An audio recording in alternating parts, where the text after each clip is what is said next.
silent for so long. Why are you here speaking up today? I'm tired of being afraid. I feel like the actions that were taken in regards to this whole situation have put me in a different type of fear at my age now, and it was wrong, and I don't want to be afraid anymore. So the only way not to be afraid is to continue to speak up. Let's take it back to the beginning. What was your first interaction with Ken and Patty? It was September 16th of 94. It was a Friday morning. I was on my way to school, high school. I seen him at a bus stop.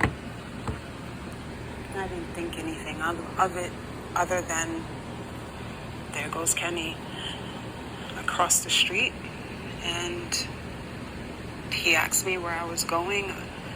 I said I was going to school. I asked him where he was going. He said he was going to school too. I might have said something like, yeah, right. And I turned away from him to look for, we had dollar vans back then. So I was looking for the bus or the dollar van. And before you know it, he was grabbing a hold of my jacket. Jennifer, what happened after he grabbed you? I felt something in my back. So I just assumed there was a gun. And I started walking. And I'm pleading with him the whole way. I'm trying to understand what does he want, and we get in front of this house. It might have been maybe the second or third house from the corner, and he kind of reaches behind me with his foot to push the door open, and he pushes me up the steps. We walk up the steps. I'm crying because now I'm inside. We walk up the steps, and I'm continuously pleading with him. I'm asking him, what do you want? If you just want me to chill here with you, I will. And then he said I knew what he wanted. He pushed me down on the bed. We wrestled for my clothes. Because all I could do was hold my pants like this, as tight as I can. I don't know why it didn't dawn on me to really fight. I just held on to my pants, and he'd hold my arms down. He squeezed his side to my stomach so hard. And so I'd let go, and as soon as I let go, he'd grab my pants. It was like a tug of war. After a while, I just got tired. I just felt maybe if you hurry up, I could just hurry up and leave. After he got off top of me, he stood in the mirror and he beat his chest. And he said, I'm the man, I'm the man. And so I'm asking him, please let me go. I won't tell nobody. And he just was into the mirror. He just into himself. And he went to light a cigarette. And I thought maybe, I seen a roll of toilet paper on the dresser. And I thought maybe if I light the cigarette, I could get the match to set the toilet paper on fire. And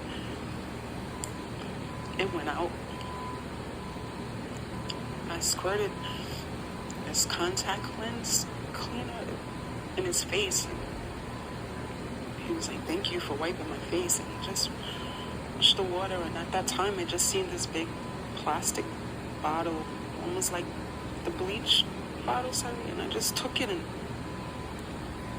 swung it at him with all my might. And when he went to duck, I pushed him, and he fell in between the beds, and I just ran. And I just kept running. And just kept running, and before I knew it, I was in front of my school, and the security guard was asking me, where have you been, Jennifer? You're late. And I told them, and they called the police. And the police came and they put me in a van.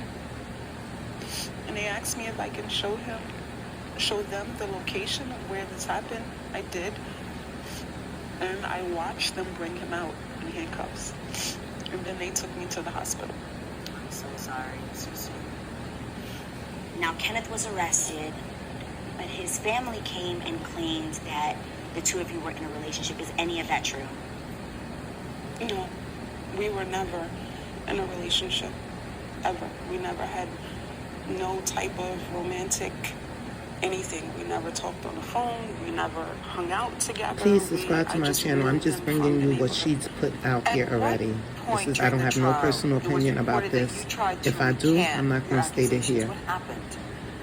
Instead of me going home after that happened because I ran to school, I wasn't able to involve family members of what happened. The police had got involved right away, so they were pretty upset about the threats that, I better drop the charges. So the lady who raised me, she was much older. And to prevent fear from that house, I was forced to go to the courthouse. And I know how it is to be raised by someone older and something happened to you and be afraid.